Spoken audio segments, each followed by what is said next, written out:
Diqqət! Məşhur uşaq qidasının satışına qadağa. Bu partiyasında təhlükə aşkarlandı.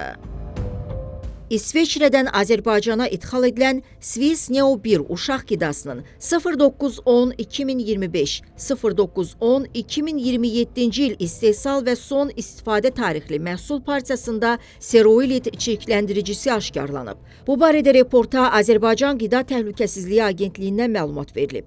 Bildirilib ki, sözü gedən mövzuyla bağlı Avropa İttifaqının qida və yem məhsullarına dair çevik xəbərdarlıq sistemi vasitəsilə agentliyə bildiriş daxil olub. Dərhal araşdırmalara başlanılıb və məhsulun həmin partiyasının dövrəyə buraxılmasının qarşısı alınıb. Qeyd eləyək ki, steroid düzgün saxlanmayan qidalarda yaranan istiliyə davamlı və sağlamlıq üçün təhlükəli bakterial toksindir.